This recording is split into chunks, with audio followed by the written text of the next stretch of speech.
It's been a while since you've done that. Yeah, we have to get right into it because we have 5,000 things to talk about this week. Hey guys, we're back. Match week 15, match week 16. Poor. It's an awful poor. I do things on purpose. Not good. We have COVID postponements. We have title contenders. Bunch of shit. We have a lot of shit to get into. Yeah. There's a new team in the league. Arsenal, the brand new team. Apparently that's actually decent. Oh. No, they've been in the league, but oh, they have. I've never heard of them until today. Yeah. Oh. All right, should we get this going? Yeah, we have a lot. Let's get this going. Lot to get into. So the first day, we'll start with match week 15, right? Right. This started Boxing Day. Correct. The first game, Man U at Leicester, ended 2-2. I mean, if this was a fun game to watch, even from United's standpoint, even though they tied, but it was end to end the entire time. Obviously, 4 goals in a game, you really can't complain. All of them were actually pretty decent goals. The Rashford's goal where Bruno kind of lunged at the top of the box, falls right to Rashford. I still don't this, by the way. That's how bad this board was. Yeah, but that touch made all the difference on that goal, because if he didn't get a foot on it, it's probably getting cleared out by the defender. And then at the other end, I think it was less than 10 minutes later, Harvey Barnes scores a bullet from just outside the box. Absolute bullet. Some argument that it was Bruno's fault for giving it away. Fuck you, Kevin. There's no argument. It was Bruno's fault for giving it away. Well, then again, they also gave him. What's the argument? They also gave him way too much time. Like two center backs there. Someone has to step and close him down before he shoots. True.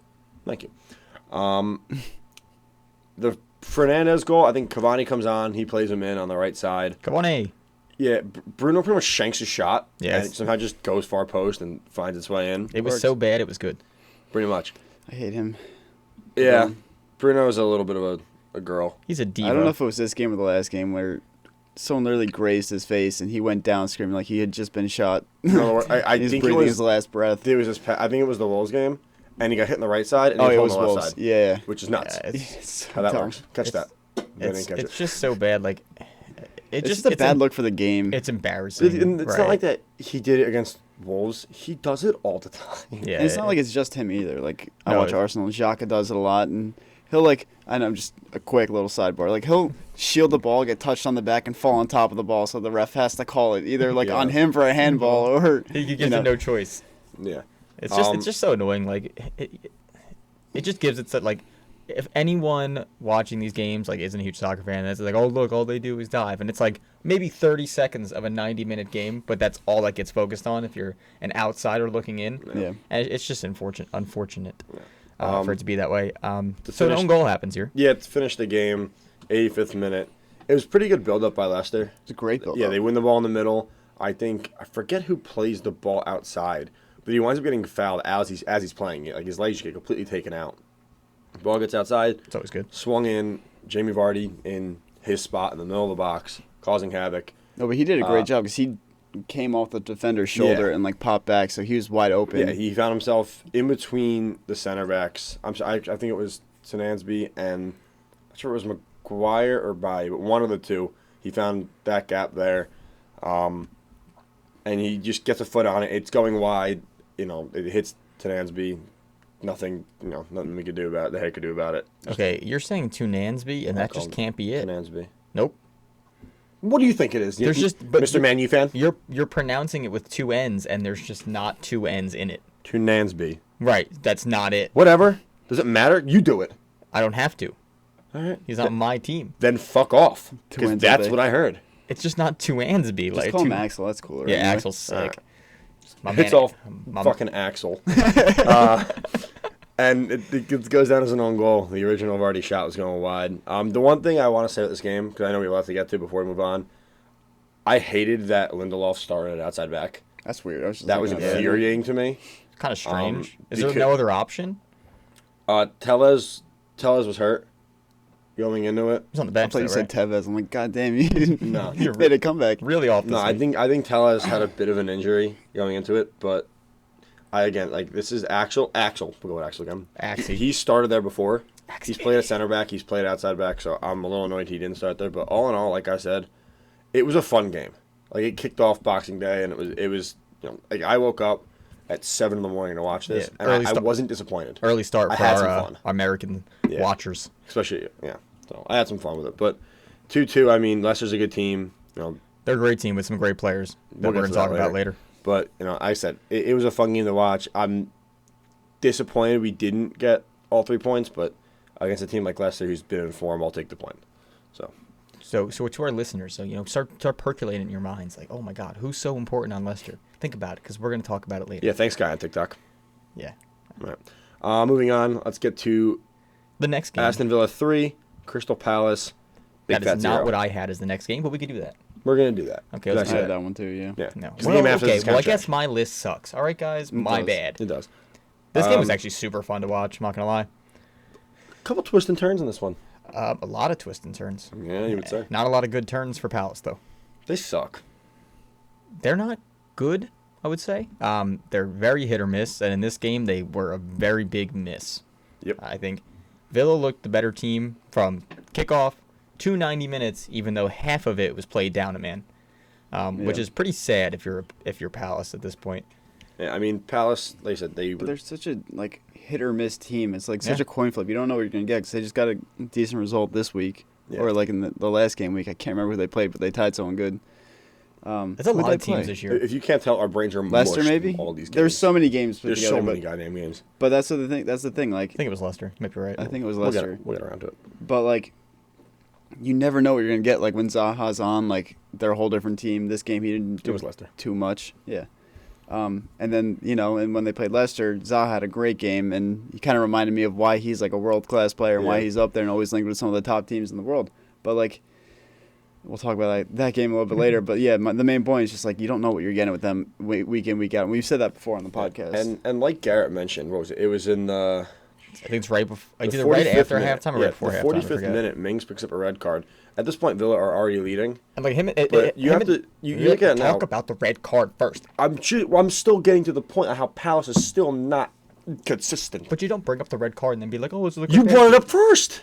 Right, so I'm gonna talk about it. Oh my god! So the red card. So him and Zaha are kind of chippy. Can we talk about the first goal then? Because that came first. No.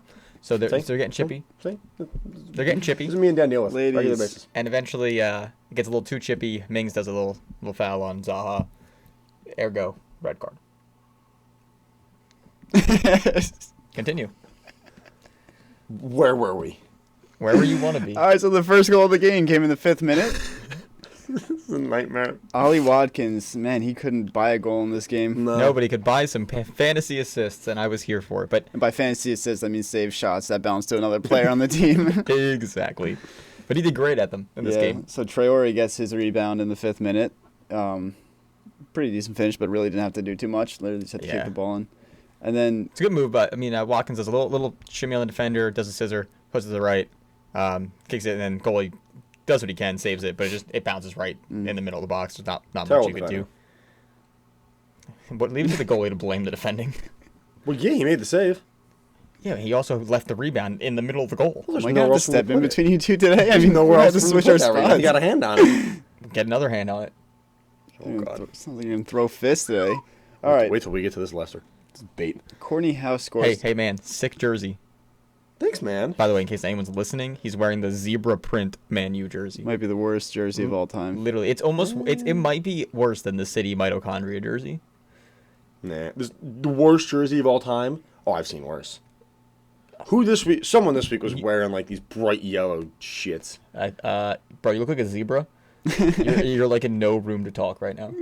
No, there was one this week. I'm no one. It doesn't matter. Whatever you're gonna pull up is not gonna be as bad as that. No, that jersey's sick. It's just not. All right, guys. My come jersey's on. better than Dan's jersey. Let's get back on the track. Oh, yeah, I'm not wearing a jersey today. That's the point. Today, you never wear a jersey. I'll wear one next week if Arsenal win again. They got 2 wins in a row. I thought if there was going to be a week for Dan to show up in an Arsenal shirt. Arsenal, oh my God. I told you guys, our brains are mush. We don't know what's going on anymore. Arsenal. It's been like a week. I actually forgot I was going to do it, but I forgot. But, I actually forgot I was going to do it, but I forgot. We're losing our minds. Can we just finish this I like how freaking we said game? we're gonna fly through this, and we're like a game and a half in, and we're at 10 minutes. Yeah, already.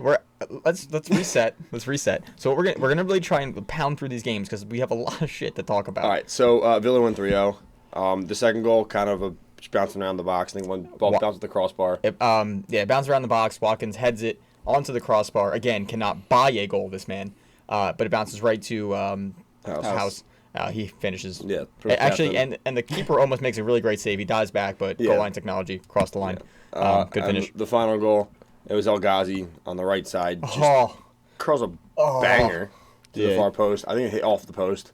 The build-up was nice to that, too. Yeah. Grealish, he probably should have, I forget who Grealish passed the ball Watkins. to. Was it Watkins? Yeah. He kind of messed up. Bad touch. Bad touch, kind of had to play it out wide, but then that kind of allowed for El Ghazi to move into space where he just had a one-time. Was it one time or he touched and hit? I think he took a touch.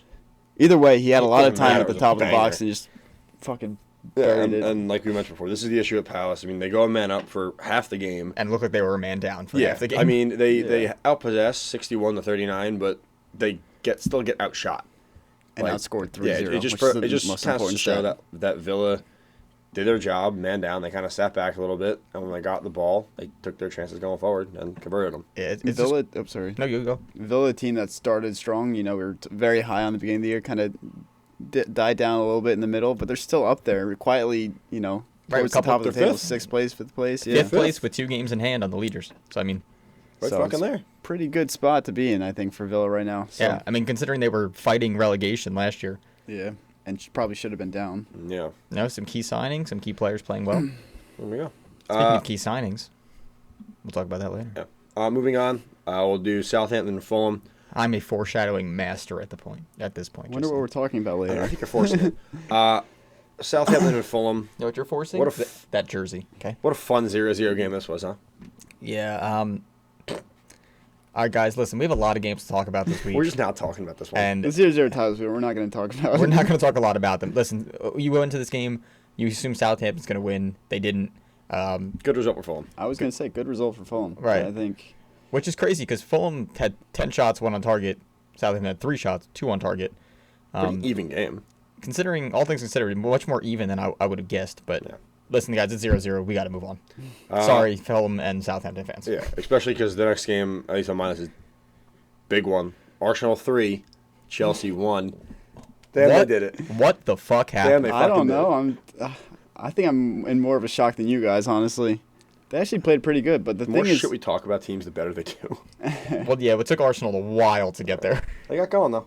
I think Arteta didn't listen to fans, but all the fans were saying play the youth. Like obviously Willian's not working. Like he couldn't play because he was in close contact with someone with COVID, and so was Luis and Gabriel, who actually did test positive. So we were kind of forced to play some of these other players and give youth chance, like Smith Rowe, Martinelli, and Saka was our front 3 behind Lacazette. And my God, it made so much of a difference. Oh, it was so much better. It's like Willian doesn't do shit. He just walks around and will sometimes do something on the outside, but sometimes he tries to play. Whenever he feels like, oh, good. No, I was gonna say what I noticed, like the younger players, like when they pressed, it was just such more of like a Martinelli just runs his ass off. Like it was actually like a team press. Like everyone on the team seemed like they were almost on the same page for once for Arsenal, which doesn't happen very often. And I think in this kind of situation where you're a big club and you're a struggling team, you give the youth players a chance. That's what they're going to do because they're fighting for a spot. They're fighting for time. Maybe they want to, they're fighting for other teams to look at them if they're not getting the time. So and they're academy players and they give a shit about the club. Like, Saka, Smith or Martinelli's not, but he's also someone to prove because he's obviously touted as like a really high talent and he's going to get a chance with the Brazilian team eventually, but I think they have a lot to play for and it showed it helps that they do this because then maybe the older players who have been there for a while are like, oh shit, these young kids are going to come. They want to take my spot. Now they step up their game a little bit and it helps. You need that burst of energy and finally Arsenal got it. And hopefully this lights a fire under the other players' asses, Willian, okay, these guys are coming for my spots, and Arteta's like, okay, they deserve it more than you right now. Like, we got 2 wins in a row playing them over you. So, right, it's hard to argue there. So, yeah. But, I mean, oh, good. No, I was going to go to the game unless you were going to say something else. One last thing I was going to say was... Yes, please go. Still not crazy about, the Xhaka El Neni partnership. I know there's not much we can really do at this point. Ceballos is on there, but I don't think he makes too much of a difference. I think Partey obviously steps in there. We're going to have to find a replacement for Xhaka eventually, but like I said, there's a lot of injuries and things like that. So with what we played, I was extremely happy. Going into this game, I thought we were going to get killed. I think I texted you guys, I think they're going to run past, run circles around this back line. Once the lineup came out, you're like, oh, fuck. Yeah, you're like, this isn't it. But quick rundown of the game here. All right, so the first goal, I would say, weirdly enough, controversial, call. Although the person who fouled, who was Reece James, really didn't argue, Yeah. which was very weird because if you look at that, there's not a lot in it. Yeah, it was soft. There was some contact, but it was soft. Well, did you see afterwards? Tierney was interviewed, and even he was like, "Yeah, I don't know, it was kind of soft." Like he agreed to the fact that there wasn't a lot of contact. I think that's one of those where if that wasn't called and then Right. the VAR, Yeah. wouldn't have given it. It was whatever they called in the field. That's what it was going to be. Not enough because to it wasn't overturn it. conclusive either way. Yeah. But it gets converted. Lacazette scores. Not good for him. Yeah, he needed that. And then we go to the Xhaka goal, Which, and what a fucking free kick that was. wow. That was Yeah. gorgeous. I can't remember the exact foul, but it was a dumb foul on the It was very stupid. right outside the 18, which I forget who it was, but whenever you foul someone from that position, you're always in danger of Conte fell. a nice goal. Conte. Yeah, he fell. Yeah. Xhaka. So it's what a shot, man. Oh, it was beautiful. He Beautiful. puts Over it the- right footed. Was Yeah. it left footed or Left-footed. Left footed up over the wall, kind of dipping, kind of knuckling, a little bit of spin on it. Mendy got a little bit of a hand to Yeah, it, but yeah. you No can't one's do keeping much. that out. Xhaka's one contribution for the season is Yeah. now over. Yeah. That's all And you then, get. We'll go back to getting a yellow You card. get one and a red choke card in the slam next game. and one beautiful free kick per season. Yeah, and the player who drew that foul also gets a goal. I swear to God, it was a cross. It was 100% across. Saka has the ball on the right side. Shaka. What? Shaka. Saka. Saka. Sorry. Yeah. I'm reading the name and it was the wrong goal. Oh, Don't mind me. It's Saka. He's on the right side, right foot, puts it in, and you could kind of. It looks like by the way he's like running away, like it's like shit, I shanked that cross. He kind of knew it, but it just kind of floats to the far post, hits off the post, and goes in. I mean, Mendy, even if he made an effort for it, you're not coming near that ball. Like I thought that was going out of bounds, like Yeah. over the goal. I don't care what he meant to do. I'm just was in the happy it went in. But let's not let Arsenal, almost Arsenal. Almost Arsenal. Dude, They almost Arsenal. Yeah, on the other I end, was so nervous at the end of that game. 85th minute, Abraham gets one back. Right. Beautiful play. I think Pulis almost dribbles through all of Arsenal's defense. Yeah. Lays one out to. Hold on. Nope. Came on as a sub. Hold on. Odoi. I think it was Odoi. Yeah, it was Odoi. Hudson Odoi. And plays across, bullet across, and Abraham is there just like power chest. There's nothing the goalie can do. I mean, it's inches away from the goal. and inches away from offsides. Yeah, gets hauled offsides initially. VAR with a millimeter maybe of a decision At calls that it point, on. Those are one of those where both of them were in line with the line they drew, like both touching it. His So knee I and guess the Bellerin's tie foot were goes both to on the line. But you'd think it would, I don't know, because they called it offside on the field, so you'd think it'd be offside looking at it. Anyway, I'm so over the. we're not getting lines. into this anymore. No. And then but then So 6 he gave minutes up later, a PK. a PK that was not converted. who missed this? I Jorginho. forget. Jorginho. I don't Jorginho. like Jorginho. I don't Dude, either. his approach is so predictable. The way when he jumps, wherever his plantar foot's going to land is the way that he's going to most likely go, I feel like. Yeah. Yeah. And that's what happened, and Leno actually made a great save. Yeah. Yeah. It wasn't a great PK, but he still... Safe to say. Put, great to put it this way, keep it Leno up. saved the hearts of all Arsenal fans there because Yeah. any Arsenal fan knows that if that PK goes in, this game's ending 3-3 Yeah. without a He's doubt getting a point. in anyone's mind. But yeah, Arsenal hang on. Oh, I shouldn't hang on, but Arsenal actually come out and they look like a top 6 team again. Ugh, I don't know about that. They're getting better. That was a great result. I'm ecstatic about it, but they still have a long way to because go. how bad they've been playing. That seeing that, I was like, oh shit, they're Yeah. actually decent again. What's the blind squirrel saying? Even a blind squirrel finds a finds a nut nut. every Yeah. once in a while. We'll see if that was this couple games here or if they actually found something. They're still like 13th in the table, so So it's- But they're a little bit more I above think relegation than they were. yeah, I think like we said, I think the youth plays a very, very big factor into that. yeah. Move on here. Man City 2, Newcastle United, a big fat 0. Yeah, I mean this was a game that was within honestly no doubt watching it. It was the possession was dominated. The chances were all one-sided really. I mean Newcastle had a couple, but nothing too threatening. I feel like just kind of like Palace, Newcastle's another one of those teams where they're just so hit or miss. inconsistent. But you could say that for so many teams. You could say it about Leeds. You could say it about West Brom. You could say it about Leicester. There's so many teams this year that are Everton that are just 1 week to the next. You don't know what the hell is going to happen. But let's speak about City. All right. So I think the one aspect of City that we are just not giving credit to as much as we should is that their defense this year has been astounding. Like they are by statistically the best defense in the league. Is that Like, a fact? as far as like goals against and clean sheets, like they are the best defense in the league. I mean, part of it is the fact that they have the ball so often, which obviously their defense is less to do if they have the ball 98% of the time. But I mean, it was the big issue, the big question mark coming into the season was, can their defense hold up? And this year they're relying on their defense because they can't score. I mean, complete 180 from last year. I think Ruben Diaz makes a huge difference for the team. Yeah, because I mean, that's the only one we really speak highly of. I feel like on. Yeah, well, he's like the only defense. consistent. Yeah, because I mean, Ake started this game, right? He's been not great this year. He Ake hasn't been playing much. All right, and as we talked about last week, how we said Ake hasn't done much. Again, he plays left back here. Yeah. Like, he's not playing center back, which is where he signed for $45 billion, whatever the hell it was. Yeah. I mean, and Stones has been playing better too. I'll give him that. Like. Yeah, the Stones-Diaz partnership, I think, has working molded nicely. well. But then again, you see it weird. Like, Ake starts at left back. Cancelo moves to the right, and he's actually played very well this season. I got to give it to him. I was not high on him last year. You don't have the most clean sheets. What? You don't have the most. Okay, clean they made the sheets. least goals against. Bite me. Bills got you beat. They have one more. Sorry. No. I had to. Okay, then when I saw that, Villa must have not played their other game yet. Nope. They didn't. So they were tied for the most. All right, Yep. Bite me.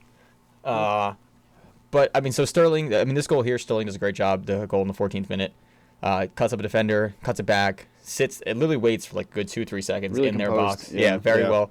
Finds his man. Gundogan sets up basically in the middle of the 18. Finishes it. All he had to Past do like was 4 just defenders. get a foot on it, and Yeah. that's it. It was a good goal, and then the Torres goal later was pretty much gifted.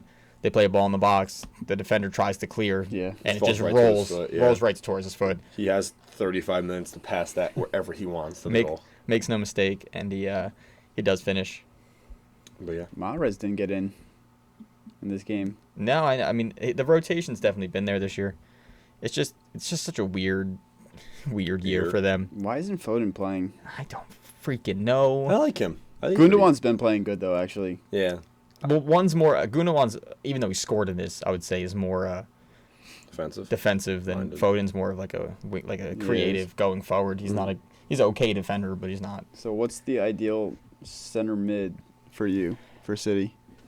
Well, they've been playing a lot of I don't know, like Rodri's the only one who's been starting every single game this season, and like yes he's good, but he's kind of reminds me of like Busquets, where like he does what he has to do, but he doesn't add a lot going forward or anything like that.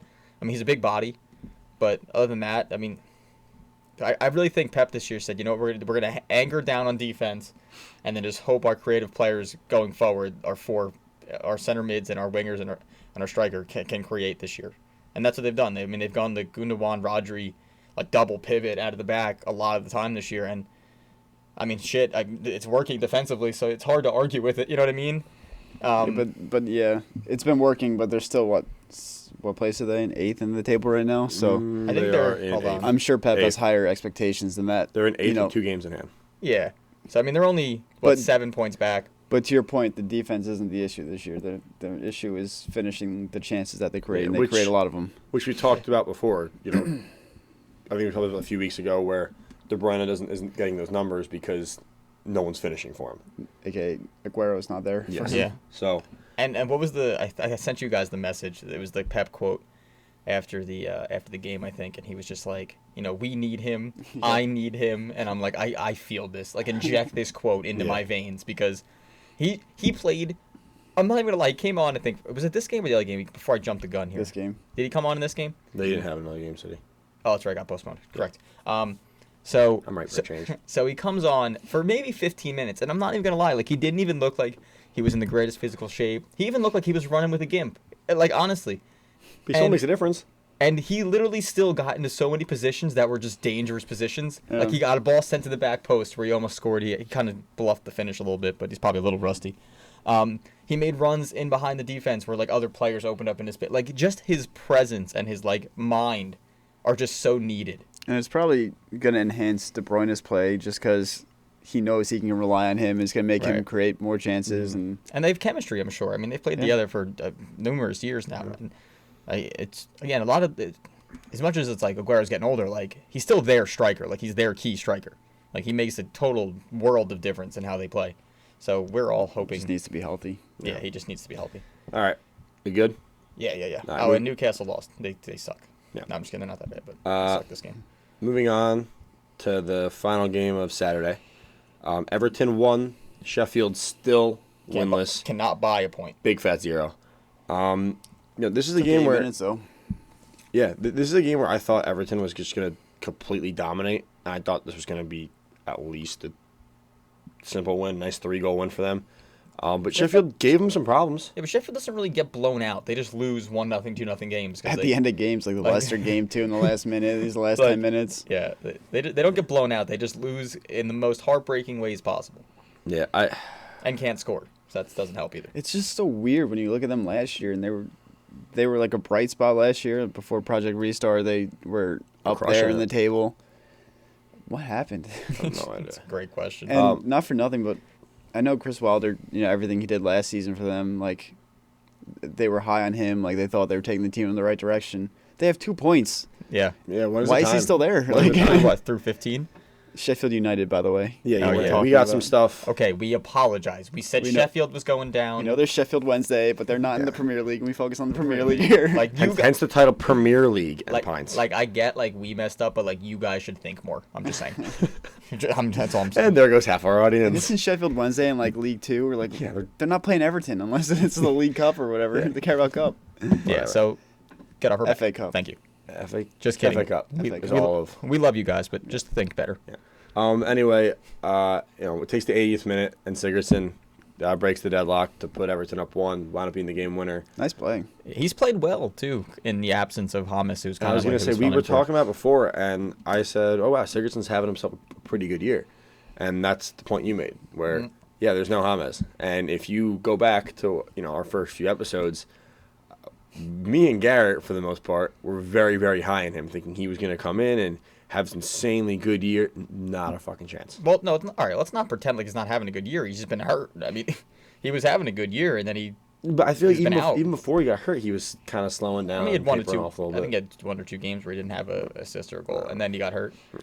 But anyway, Sigurdsson, he's filling in that spot quite nicely.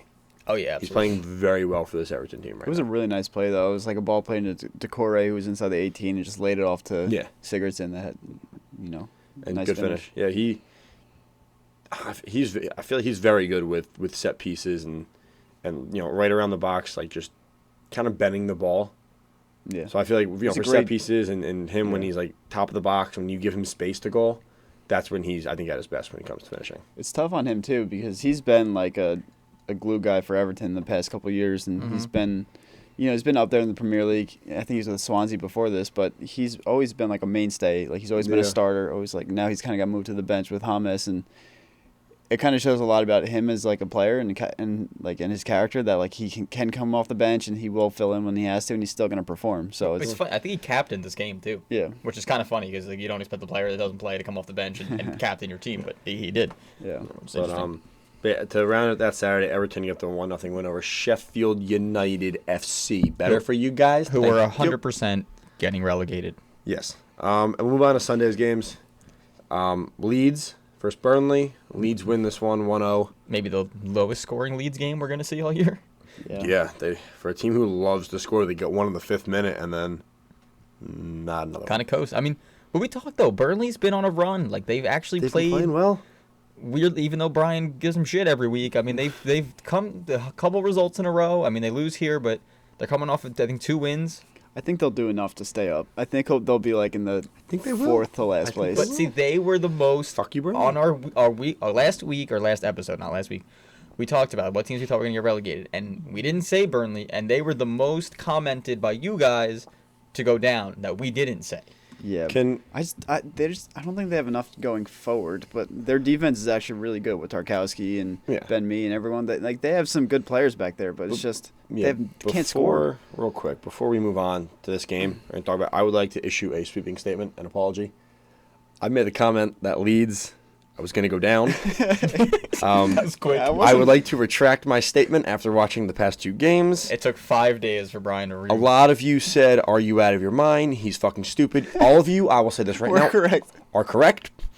I believe the one person goes, "Why don't you actually watch a game or something?" You know what? I deserved it. I'm sorry. fair I'm criticism. issuing that now. That was funny. Let's move on. You said Ben Mee. I really like him. I think he's a very, very good player in the back. Yeah. Yeah, I mean the me Tarkowski partnerships is It's pretty solid. yeah. And don't forget, even behind them too, Nick Pope's had himself. He's a pretty great good year keeper, as yeah. well. He's a very good keeper. Yeah, I mean they get scored on a pen here. It's not like it's anything. Yeah. It's just and the unfortunate, but- pen itself was a goddamn rocket. Oh to yeah, the it's a top great corner. finish by Bamford. Bamford who scores again. Yeah. By the way. You know what? Fuck you, Burnley. I don't know. There You're not it going is. down though. Hey, you're not going down. Well, They still might, but I I. don't think- If, according to everyone else, wait, you if are. I say you're going down, then you're gonna start rattling off wins. So they're going down There you because go. I said about Leeds doing. all right. Again, we got a lot of games to talk about. We're gonna push past the 1-0 there. On to the next. We have a 2-2. West Ham 2, Brighton 2. Okay, this might be the game of the weirdest goals ever. Yeah. Ever This scored. was a game where nobody could defend. Either the players were wide open, or they shanked clearances, or there was Headed it off of other deflections, or- heads. Yeah, like the defense. I think the one, I forget which goal it was, but I think it was the dunk goal.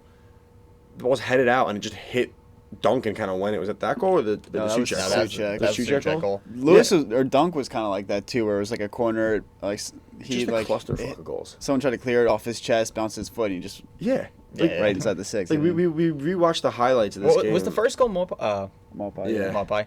I mean, that was another one too, where like he's in the box, he tries to lay it off to his teammate, passes it to a West Ham player, it bounces Bounces off off the him. West Ham player's foot back to him, and he like falls backwards and falls backwards and happens to pull it into the net. Basically, it was just and the best part about this goal was somebody gave a shit for saying how bad he was as he immediately Oh, yeah, scored. as on he TikTok. scored. I'm arguing as with he's someone scoring, Garrett's arguing on on our TikTok, and account. the ball goes in, and Garrett's like, "Yeah, it's like that goal." And then he ran after that. I'll give the kid props. He literally went out of his way to tag us in a TikTok of like a past like a Maupay moment where he like missed a wide open net at some point, and then he scored, and I'm like, yeah, that's right.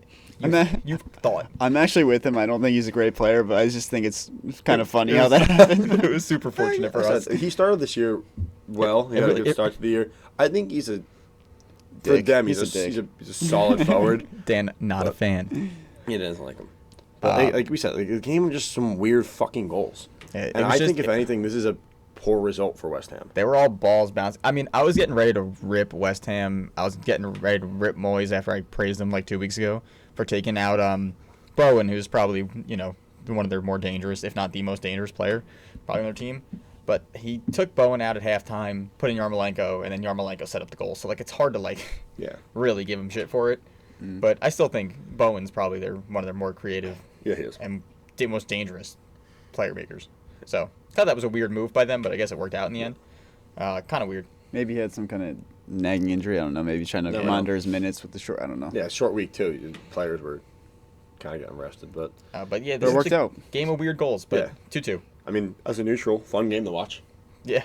It's always fun when there's 4-goal game. All right. Anyway, let's move on to probably one of the most surprising results of the week. Actually, I'm not there yet. these last two games are pretty surprising. Okay, I'm here now. The first one at Anfield, Liverpool won, West Brom won. A game we all expected to be a tie. What? 100%.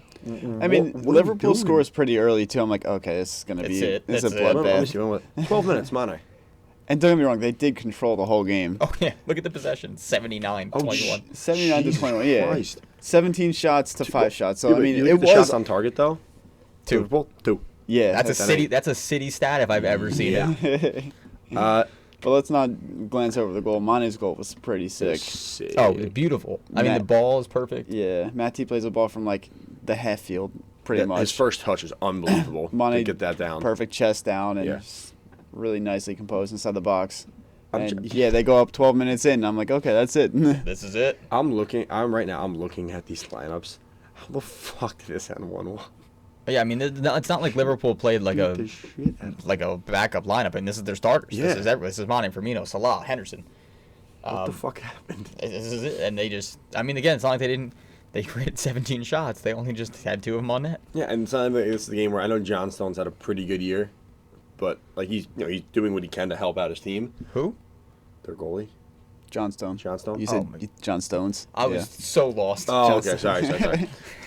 I could see the reason there. I'm But- like, dude, that was like 8 games ago. What no, do you but mean? he's done what he's can What was so the far. Mendy slide tackle that we kept going back to? What? The Mendy challenge in the Chelsea game. Yeah, Remember we kept going back to it the one we podcast? had a 3-minute conversation, and then you literally was like, but wait, we got to touch on Mendy. And we're like, no, you're not doing this. It was like Oh yeah. 6 episodes ago or something. Anyway, but I was gonna say before I was really interrupted. Shut It's up. not even like a game where, like he has been playing where they've called on him a lot to just make 15 incredible saves.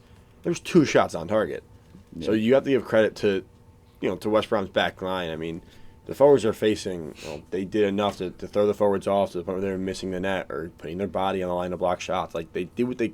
For the first time, I feel like this year they did whatever they needed to do to help their keeper. I just want to say it's kind of funny. Like the only bad part about putting having 2 game weeks is like we're gonna say all this shit about West Brom right now, and then have to talk about them getting absolutely fucking thrashed in the next game.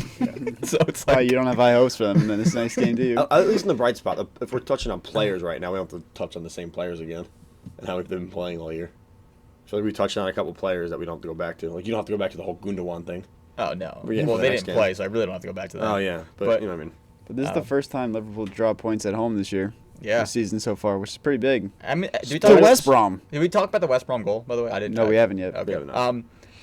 I mean, this is the West Brom's. They hang in, they hang in, they hang in. They get a ball in the box, and they make it happen. I mean, the header kind of just floats to the perfect corner, hits off the post, like bounces down and has like the weirdest spin Yeah. I think I've ever seen, and like lands in front of the line and then bounces Spins back back. into the net. Like I don't know what natural force made that happen. The short corner. I don't know. Centripetal force. Some team has short. Sure. Corner. What I think the that's right. I fuck don't know. Was that word? I think I heard that in physics class one time. I don't know. What was that? Centripetal? All right. I'm gonna look it up. You got me sold. Keep talking. I'm still stuck on the whole vamp Okay. So thing anyway, from last week. yeah. So this game ends 1-1. Like we said, Liverpool dropped points at home for the first time this year. And gives a life to the rest of the league. I mean, the rest of the league. Yeah. I mean, this pulls everyone else a little bit closer. Yeah. So, Especially after. and I'm Today's sure result this is not a was result talked about. that they wanted. So, We'll move on here to. I think I was actually right. is it centripetal? All right, Dan, read the definition of centripetal for all of our A viewers. centripetal force is a force that makes a body follow a curved path. It's a direction is always. I'm not reading that word. Why are we doing this right now? These We words have a are lot too to big. get to. We're All right. talking about centripetal forces. I think we're right. Okay, guys, our audience Doesn't wants- give a shit. No, They wanna our- know. They our- want- Right, they heard the word. They want to know. And if you want to know the formula for it, it's F to the C. It's What mass does that even times go- velocity So, squared to wrap divided up by the radius of the ball. Yeah. To wrap up game week 15, 3 examples of centripetal another force. slightly surprising result. Tottenham 3 examples of centripetal force. at Wolves. This game ends 1-1. Goals in the first minute and at, 87th, and then nothing in between. Yeah, great use of centripetal force here. Yeah. We By the way, just real quick, Wolves had the majority of possession against Tottenham. Well, again, not surprising. well, The way no, Tottenham because plays. we're going to talk about it again. But the first goal comes off a corner. Ball bounces through the box, bounces through everyone, gets bounced back out to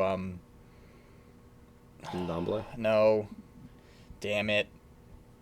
Who got the assist in this? I don't know. You have the thing It where you bounces just back scroll. out to somebody, and they lay it back to Ndombele. Oh, And then Ndombele has like a rip that gets a low shot that gets deflected. It was Ben Davies, It Garrett. was Ben Davies, okay. Yeah. So it bounces out to Ben Oh, it was Davies. deflection goal? Ben Yeah. Ben Davies lays it back to Ndombele.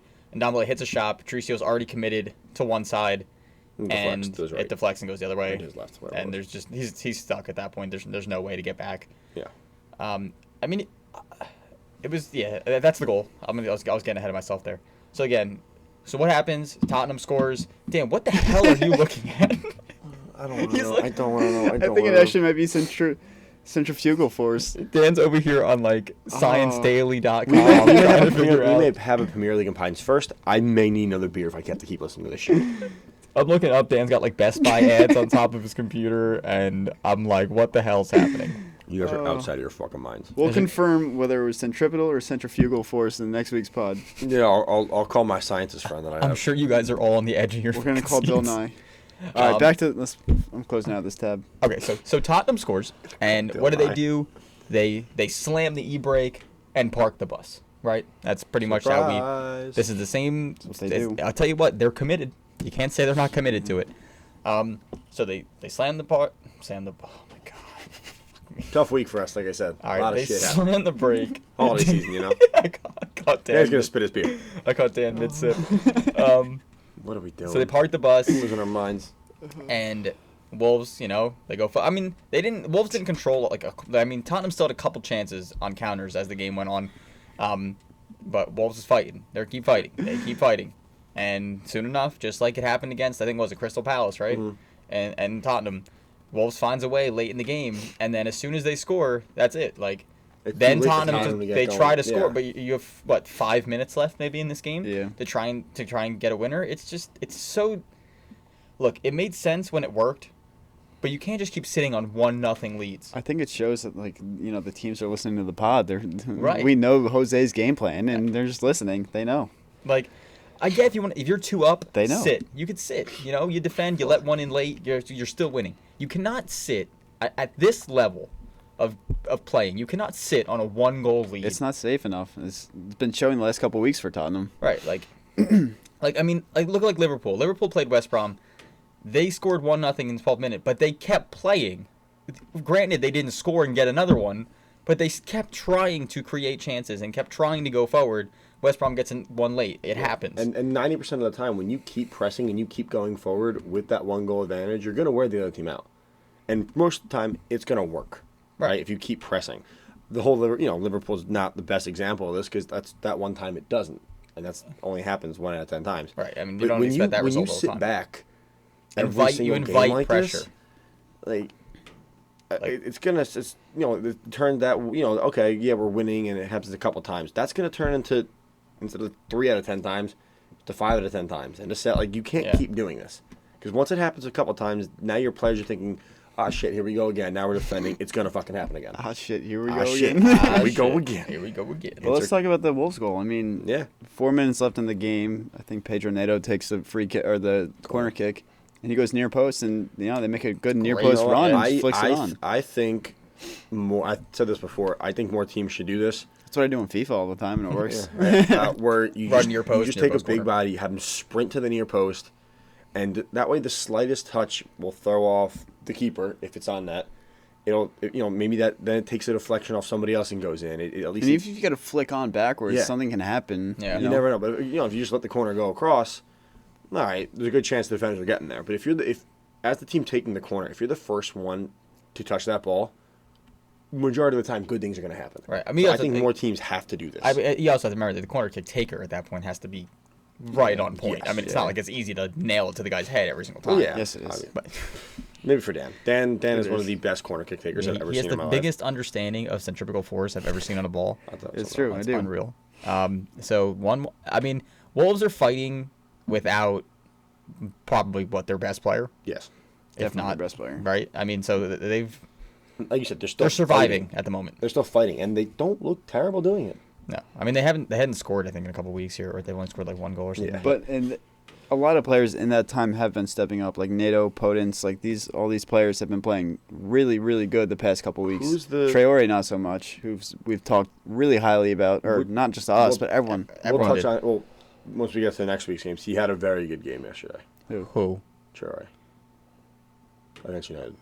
I thought he Oh. played very well. I feel like he just does the same thing, but It worked yesterday, at least for the most part. But Oh. the one thing I do want to say, like you said, they have Fabio Silva. Yeah, I think he's that young teenager, and they said before, when I was watching them play against United, because he came on as a sub, they didn't expect him to play as much as he is this year. They thought Right. he would play the last 10 minutes here and there, but because of the injury and some other issues they're having, he's been just chucked into, all right, here you go. What were the other issues? I don't know. They probably have. It's just literally fact that they're because of the losing? injury. Like there's no other reason There's other other than reasons. the fact that there's you an don't injury. know that.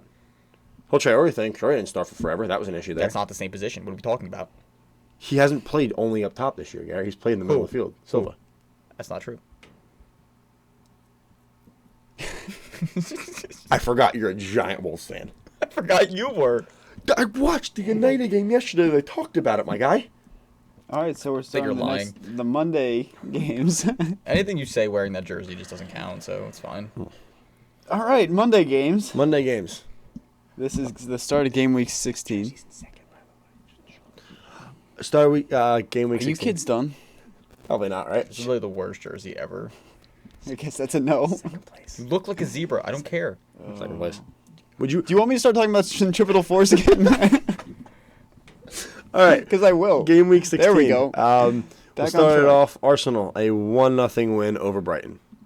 Yeah, Dan. Yeah, that's 2 in a row. Yeah, Dan. Wait, why the hell did we go there? Wait, we're on Monday. Yeah, what the? That's the first one that popped. No, it's not. You're literally. You're on all those. Tuesday. My bad. All right. Sorry. We'll do Palace and Leicester 1-1. There we go. It's a Better. good game. It was a good game. This is like another 1-1 game that, and this is the thing, like Crystal Palace, like this is like a decent Crystal Palace that showed up to play. I mean, Zaha played really good in this game. He had a chance early on where someone on Leicester City passed it back to one of their, center backs, and he kind of like anticipated it, like kind of just saw it happening and just got there before the center back and was basically one-on-one with the goalie. He probably should have done better, but like his anticipation there was just like so good. Like, like that's like, oh, a top player's going to do that. Like and unfortunately he didn't finish, but I think like whenever Zaha's on, Crystal Palace is going to, they're going to play good. They're going to create chances. They're going to score goals, which he did. I feel like that's something you didn't see too much of him last season. Like he stepped it up tremendously coming into this year, which is exactly what Palace need if they want to, fight for middle of the table and potentially get. They want to fight for the middle. Got to take the bottom. It's pretty bad, like war cry. Like we're gonna fight for the middle. That's an accurate war cry. Yes. It's an accurate war cry though. That's pretty fucking accurate. Hey guys, let's fight for 13th. Yes, let's get it. That's what Arsenal's doing right now. Yeah, well, it's a whole different story. But the Zaha goal was really nice. Yeah, really nice ball. Maybe not the best goalkeeping we've ever seen. No. Townsend was the one who sent the ball in from the right-hand side. Yeah. Zaha did good to get off the defender's back shoulder, and, one-time volley, like, inside the foot, kind of placed it. Yeah. Very slim, slot he had to put it in between the goalie and the side of the post. He did have a gap there, but... There's a little gap there. Shouldn't have been a gap there for the goalie. No, Schmeichel has to do better. That can't go. I'm sure he's watching that back, not happy with himself. No. In any way. No, but, he's not. Things happen. Yeah. Palace takes the lead. And then when Leicester comes back. Yeah. As Leicester seems to always do almost every time they're down by 1 late in the game. Yeah, through one of their most important players, Harvey Barnes. It's not having true. Having a good run of games here, this guy. I He can't. is. Okay, He's up I there, cannot man. wait to see who you guys argue in our next segment. There's and no why. argument. There's no argument. There's easily an argument. No, there's not. There's easily an argument. There's not. There is. There's not. Scroll There's down. not. I'm just starting lineup. It's Harvey Barnes. Okay, that's not it. It's not. Why- Harvey what are you Barnes, looking but at? He's This been is playing the really Leicester. good recently. That's what I'm That's saying. just not the Leicester lineup. This is the Leicester Yes, I know it is. Not Schmeichel. All right. Well, that's all right. We'll get that. Anyway. Harvey Barnes has played well. Like I'm not going to Yes. say he's not. I'm just saying that's not the answer to the next question. Neither's the one that you're saying. You don't know what I'm saying yet. So Are we good with this game, or are we going to keep fighting? No, over let's Well, leave. are we going to talk about it or what? Nope. No. We're going to talk about it. I thought we were doing that at the end. Or we doing now? 'Cause we're on the game. We're on the game. This is All the right, last time All we're right, going to you talk guys have about been waiting. them. We're very organized, Here's the guys. We know argument. what So we're doing we here. we had some guy on TikTok. He wants some Leicester content. We're going to give it to you, my friend. The question is, who was the most important player on Leicester? Right. And Garrett, and Right. and Garrett, who are you pushing? No, first, you guys give the obvious answer, and I'll tell you the right Well, answer. it's Jamie Vardy. Everybody knows that. Why do you think it's Jamie Vardy? What do you mean? Why do you think it's Jamie Vardy? Well, that's not an answer. Leads a team in goals. Always For the pops past up. 4 or 5 years. Wild. Their striker leads the team in goals. Give me another stat. Man U's midfielder leads the team in goals. Okay, Man U sucks, and Martial's a waste of money. Keep That saying doesn't Man U count. sucks was and your good. team's in like 9th. Okay, Martial sucks. No, that's true. And your better striker's Cavani, who's 38. That doesn't count. It's still fucking good. How this team? Back to this. Right. Why is Vardy the most important? He's taken the team from a lower division, probably below the championship. I think they were in League One. All the way up. They've built the team around him over the past couple of years. He's performed consistently over the past 4 years. Okay, but we're not I think talking He was about, so we're not- instrumental Hold on, in the hold on. title-winning season. We're not the talking season about- after. The season after. We're not The talking season about after. The season after, and then the beginning of this season. But He's second in the Golden Boot race this You know year. what we're not talking about? Like last year. We're talking about this year and this Okay, team. He's And second in he's the second Golden in the Boot Golden race Boot this race. year. Okay, but like They're in what, third place in the league right Yes. now? Largely to his goal contribution. I don't know how many assists he has. I don't think he has too many, but He scored 11 goals. I mean, And please tell me why Yuri Tielemans is more important than Jamie Vardy to this team. Listen, what are the stats that back him up? I would love to hear this. That's the thing. So you guys are just looking at stats, and that's not it. You told us to give you stats. No, I said give you reasons. We're giving you the reasons. Those reasons are stats, numbers, statistics. I think you did say stats, but go ahead. I said reasons, not stats. Check it. We have 50 minutes already. We haven't got this week's games yet. Holy shit. Because you know why? You guys are looking at. I said. You know, you're looking at stats. You're looking at goals, and that's great. But that's not all that soccer is. Or football, whatever you want to call it, depending on where you're listening from. Listen, if you watch their games, and I'm sure you guys do, we all watch them together sometimes. It's great. But Tielemans is one of the best box-to-box midfielders in the league. One of the most average players in the league. He is one of the best box-to-box midfielders in the league. If he played for a bigger club, he would be considered one of the best box-to-box midfielders in the league. I disagree. I think you're wrong. But that's why we're doing this. Listen, he defends well in the midfield. He is great at transitioning the ball from defense to attack. Yes, he does. Yes, he is. I've seen him on numerous occasions give the ball away. Listen. You say he's one of the best box-to-box midfielders. I don't agree with that, but I do agree he's an important piece to this team. I agree he's a good player. He's not one of the best box-to-box midfielders. He's not one of the most important players. Maybe he is one of the better players, but he's not the most important player on this team. He's not. I think without him, they're a totally different team. Without Vardy, they're an entirely different team. Who's scoring for them? Without Vardy, who's their goal scorer? Hey, but you can say about any team, any striker. You really can't. You can. You could say that about, let's be honest, you could say that about any position in any team. You take the best player on any team, like, without them, what is this team? You could say it, like, pretty much I'm not any saying team. I'm not saying he's their best player. I said important. They're different. I don't agree. I think he's a great player. I think he's a good player. I think he's their glue guy that holds the team together. I think you want when you said Yuri Tielemans as I think you want most important, I couldn't help but just laugh. I mean, listen, bring it on, TikTok. I'm here for it. Tell me why he's not, because I think he is. We did tell you why. You guys are like, Vardy scores goals. You know what's going to happen now? We're gonna post that. He's going to send that out to like every Leicester fan page in the world. They're going to back him up. Yeah, you know why? No, because they're not. No Leicester fan is going to say Tielemans is more important than Vardy to the team. He's going to pay people to do it, though. I want to hear the dude who commented on our TikTok saying he wanted the Leicester content. But, okay. Please, back Garrett up here. I'd love to hear it. Yeah. Give us reasons. But give me the Vardy reasons that aren't past things. Other than he scores. Other than Tielemans is a box-to-box midfielder. What do you got? Yeah, he's a box-to-box midfielder that does a great job of transitioning the ball from the defense to their forwards. He plays great defensively, and he makes up for Madison who doesn't get back sometimes. What else do you want? Those are actual valid soccer reasons. Vardy scores goals. Goals win games, Garrett. Yes, but and he also hustles. He just brings he brings that energy. He brings energy. He hustles. Okay, well, these are actual reasons. These are good. He presses on for the 90 minutes. The dude's like 33 years old, and he's still one of the best strikers in the league.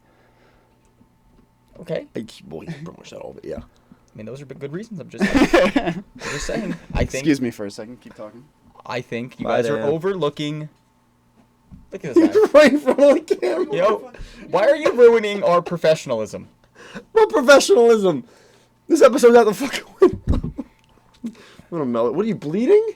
We're good. Just keep talking. All right, but so it's clearly obvious injury. that it's Yuri Tielemans, but it's fine. You know, We're moving on. I'm done with Leicester. Sorry, guy who likes the content. I'm done. I'm moving on. We're going to the Villa Chelsea game. We are. He's coming right across the camera again. Yeah, and there's Dan. He is. All right. So this game ended 1-1. All I'm saying is you guys got very loud in my head during that. This game ended 1-1 between Villa and Chelsea. Chelsea, yeah. What? Fucking weaker. Yikes. Oh, Villa Chelsea. I thought you sold Leicester. No, I'm gonna say another sweeping statement here. Is it that Yuri Tielemans? No, Michigan another apology. I already issued one this episode. Also another one. We had a conversation a few weeks ago about our best managers. You just haven't been spot on so far. You think I'm trying to drop content? You've been wrong for the last 3 episodes. I am going to withdraw that statement. I retract that. I apologize. Chelsea sucks. Statements. Lampard sucks. Like, can I just tell you, back when we were doing that conversation, like, I couldn't even attempt to make an argument for Lampard at that point. And he was your choice. Yeah, I fucked that one up pretty bad. Yeah, he sucks. You can't. I mean, like, it's just like, how do you make an argument that the team that made, like, probably the biggest signings this year, like, and they've all performed bad, is, like, the best manager? Like, it's just a hard argument to make, to piece together. You're not wrong. That's why I'm retracting that statement. I apologize. Okay, so to this game. All reliable scores from Chelsea. Giroud. Yeah. You know, they spent all this money in the offseason. They brought in Havertz. They brought in Werner. They brought in somebody else. Ziyech. Thank you. You got hurt, though. And you know who scored the most goals for them this season? True. Olivier Giroud. Yeah, he's a good player. You know, and I feel like, well, again, like, he gets his goals, big body in the box, cross comes in, pretty much a diving header. The big body got low for this one, though. Yeah, diving header to the near post. And it wasn't like he was completely unmarked. There were bodies in there. There were Villa bodies in there. He found space. But that's what he's good at. He's good at finding space and just getting his body on the ball. And, you know, it's a great goal for him. I mean, he's in a great run of form. Like you said, they have all these huge players supposed to have, and he's still all reliable for them. Yeah, I mean, you find Giroud's head, good things happen. That seems to be the... And even when you don't, he'll somehow get his head in the fucking ball. Well, it's true. But But could have used him on Arsenal still and Aubameyang scoring drought. But all I'm saying is, like, Arsenal seems to sign all the bad players from Chelsea, and then the one time Chelsea signs a player from Arsenal, he ends up being their top goal scorer. just putting that out there. Even when Arsenal found a good run of form, we still shit on them. We still find a ways to shit on them. give us Chelsea and Willian two complete, waste of space. Anyway. Willian, Luis, anyone else? What did I say? You said Chelsea and Willian. That's why I was very confused. Willian and Luis. See, my mind's just... Long episode. All the pain just blends together at this point. But then El Ghazi. Yeah, it's again, another player that we bashed the 1 week for literally not being able to finish. And now he's scoring goals. And now he scored 2 games back to back. And this the absolute. It was the beautiful goal. Or was that last week? No, that was last week. I'm losing my mind. This one was like a back post. Finish. Yeah. All right. Well. This is a nightmare. But I mean, things we could point out just starting the game. The center back pairing for Chelsea isn't the usual. No. Reece James isn't playing in this game. Yeah. There's no Zuma. There's no Silva. They're not playing Werner, whatever, WV, whatever you want to pronounce it. Werner. Odoi starts. So it's a different lineup for them, at least defensively. But yeah, I mean, Villa's a good team, so it's not like, that had much to do with it. I mean, Villa's a great team. Probably just a short week. Yeah, they're trying to rest players when they're playing in 48 hours at this level is a lot. This got on too many legs, wasn't it? This is the one you said. That's a hard ball. Yeah, the cross came. Yeah, the one that cross that came in. Yeah, all right. I had to think about it for a minute, but yeah, it's an interesting Chelsea lineup. I mean, it's a lot of the lineups this week. I mean, we can go back. Not gonna go back to Leicester, but like the Leicester lineup this week in the second game wasn't their full starting lineup either. No. I mean, Vardy doesn't start. Tielemans doesn't start. The two most important players, clearly. At least he threw Vardy in there. He did. Yeah. But I don't remember. I just like how none of us mentioned Madison in the whole argument. Nah, well, Which is like you could probably make a pretty good case. You can make a case for him. We're just not gonna. I know we mentioned it. When we just touched on last week's games. Villa playing pretty well. I mean, so they're up to 5th right now. They're up to 5th, 2 games in hand. If they win, assuming they won those 2 games, which is a big assumption, they're 1 point behind Liverpool. So I mean, they're playing as good as anyone. Yeah. Really. Anything else in this game? I know we said we wanted to try and get through these. No, we'll just keep moving on. All right. We're trying to power through, boys. So what was supposed to be the final game on Monday was the Everton Manchester City game. They're postponed due to COVID-related issues. If you follow our TikTok, My Beautiful Face was on there talking about it for like 20 seconds. But yes, this game got postponed. Again, there's a few games that got postponed. No dates have been released for the makeup of these games. But we'll move on to yesterday's games, which would be Tuesday, right? Tuesday. Yes. And now we can say, Dan, Arsenal, yay! 2 in a row. Who'd have thought? I am on the wrong game. Okay, we're going to go to that one. Yeah. Okay, here we go. Arsenal. And we're back. Arsenal win another one. This time it's 1-0. Super sub. At Brighton. Away at Brighton. At Brighton. Super sub. And then they played, just one thing to note, I think they played the exact same lineup as the week before, except Aubameyang for Lacazette. Which, ironically enough. Aubameyang is... there's still something missing with him. Like lost. He just looks like not interested. Not even not interested. It's just he just doesn't look right. I don't know. I don't know what it is. There's something going on. I mean, he still is a top striker in the world. Like, you can't argue it. He's just in a really big slump right now. He needs like 1 or 2 goals. I think if he scores like a brace in a game, like that'll like kickstart his whole, little streak for him. Yeah. But again, Martinelli and Saka and Smith Rowe are the 3 behind the striker again, which, it's paying off again. They just bring high energy. Yeah, I don't know if I said this when we talked about the last game, but I really do like Smith Rowe in the middle of the field. I think he's... This was his second Premier League start. Yeah, I think... Last week was his first Premier League start. Yeah, like, I watching him, like, you're right. Like, he brings energy. He's just a workhorse in the middle, which I feel like that's something they've been missing. I know they've been missing the goal scoring. They've been missing that player who can create chances.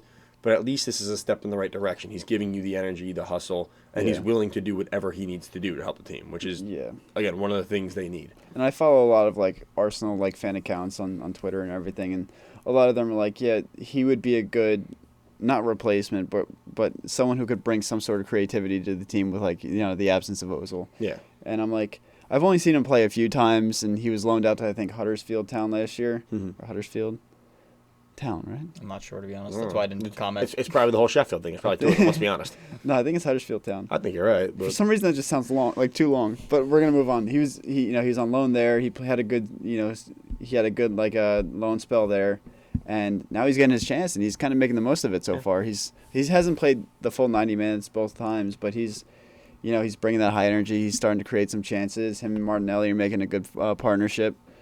But yeah, I mean, you could just tell, like, but with Aubameyang, though, he had a couple chances where he just wasn't like himself in front of goal. He had one chance that he should have scored. I think it was in the second half that the goalie actually made a good save. Oh, yeah, I did see that. Okay, yeah. But besides that, Super sub had to come in. And like within seconds. I think he was on the field for like 40 seconds or something. First touch of the ball, right? I think it was, so. And guess who fed him that pass? Saka. Another player playing. He's like the best part of the season. He really is. I can't wait till they sell him for no reason whatsoever. He just signed a contract. Hopefully he stays for a while. I think if Arsenal get rid of him, there's going to be riots in the street. At least there should be. But, I mean, so we can say at least a little bit, the Arteta hot seat's gotten a little bit cooler for the last 2 games. Yeah, it's cooling down a bit. One thing about the last game I forgot to mention. The goal scorers were Laka, Shaka, and Saka. That's kind of funny. Yeah, everyone was like tweeting that. Right. So it was destiny. It was destiny. We good there? Yeah, I'm good. Yeah, okay. Right. Okay, I'm first going to just zoom right Get past this one out of the way. Southampton, West Ham. A game that we all thought was going to be very exciting. 2 kind of decent teams. And 0-0, we're not even going to talk about it because I'm just not here for it. I think that's 2 straight 0-0 ties for Southampton, but sorry, go ahead. Is it? That's it. That was it. I didn't have much else. That was... Okay. Next game, bloodbath. Yeah, you're right, it was. Yeah. Southampton can't score after, again, we talked about how good their fronts were playing. Yeah. So it's the League Pines curse, as usual. Yep. All right, let's get into this one. West Brom Leeds. Sorry, I just remembered the own goal from this game. So Leeds win this one 5-0. What are you doing, Sawyers, my man? What are you doing? Yeah, so Sawyers gets the ball. I think he's like to the left. The goal's behind him to his right, and he turns to play the ball back. He's under some pressure. Turns to play it back. The keeper's does the right thing. He gets outside the posts. Yep. That way, if God forbid he goes under his foot, he goes out of bounds. He just decides, I'm going to pass this far post. It's an absolute piss missile of a low pass. He just passes this thing far post. Goalie had no chance. Keeper takes 3 giant strides trying to sprint that, and then just kind of picks his hand. There's just no shot. And at that point, if there's a more demoralizing thing as a team is to score an own goal 9 minutes in. And I said, John Stone's been, not John Stones, John Stone. I know, every time you say it, I have to double take. Has been a bright spot for West Brom this year, keeping them in games, doing what he can, and 9 minutes in, that's what you're going to do to the guy. Come on. Kind of upsetting. But then after that, Leeds just decided, we're just going to score everything. Especially doing that against a team like Leeds where he's going to have a busy day. Yeah. So it's like to go down after 9 minutes like that, it's like, oh shit. Here it comes. Yeah, Leeds is the anti-Tottenham, basically, where if they score 1, that means they just want to score 7. Yeah. Which is so much more exciting. Yeah, so much more. I think it's an easy argument that Leeds is the most exciting team to watch. Not the best team to watch. Very exciting to watch. Not the best team, not the best players, but style and how they play the game is hands down the most. That's what I want to see. I want to know how many goals have been scored. How many games have had more than 4 goals, and how many of them have been Leeds games? Because, like, it's got to be. I mean, that's what people want to see. They want to see teams press for 90 minutes. They want to see teams constantly going for goals. They don't want to see teams sit back. That's like, if you're not a fan or you're a casual viewer, like, that's what you want to see. You want to be, all right, I'm going to watch Leeds because I know when I put this game on, they're either going to score 5 or let up 5. Right. That's what I'm saying. You show a non-soccer. I think I said this a couple weeks ago. Yeah. You show a non-soccer fan like a Leeds game, they're gonna be like, "Oh shit, I like this team." They're gonna start becoming Leeds fans. And as according to Brian, they're going to get relegated. Yeah. The sweeping statement continues. Rough take, man. Rough take. Super That rough might take. be the worst take. And I said Tielemans, and that still might be the worst take we've ever had on Super rough take. But yeah, I mean, shit. The fuck is West Brom doing? I mean, I think they only had, like, 20% possession in this game? 22? It's like, yeah, it was or something, not like, good. crazy It's low. 24. Yeah. Which is funny because, like, Leeds, although attacks a lot, usually isn't like a big possession team. Usually they're like we're going to counterattack, and just go forward. Yeah, once you get the ball past the 50, all right, we're going to come take it away from you. But again, we're going to talk about, again, West Brom comes off a game where they play great, play solid defense, they tie Liverpool, and then just get absolutely just shit on by Leeds here. Yeah. What a weird fucking season. Let's just talk about the goals really quickly. Like, Oh, yeah. Alioski scored a really sick goal. Missile. Bounce, like, I forget what happened, but the ball kind of like bounced out to the left outside the box, and he just one time. Yeah. Rips the post, moves the goal. It's a goal shaker. Yeah. Ooh, Jack close, I Harrison. like that. Little 1-2. Oh, beautiful play. Cuts back on his left. Lifts it top Left corner. Nothing the goalie can do. John Stones. John Stones, same person. So, he doubles as a West Brom goalie. Yeah. Rodrigo gets one on the I don't 40th. remember the Rodrigo goal, to be I honest. don't with you. either. I'm sure he scored, though, because it says it right here. Yeah. I don't think it was a great one.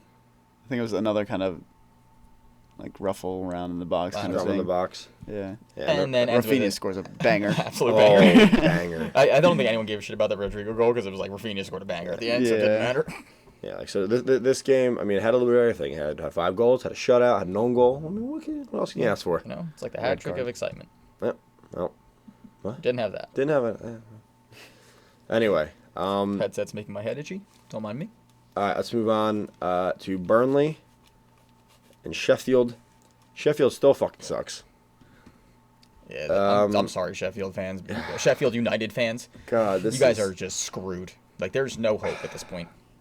I said, I think, Especially when you're playing teams that are also going to be in the relegation battle and you're losing. Yeah. It's hard to have any type of hope. yeah, I mentioned this last year to them when we were watching some of the games and No, you Sheffield didn't. was playing well. Shut up, yes I did. You're lying. And we said it before, like, we all actually enjoyed watching them. They actually had promise. Like, we liked what they were doing.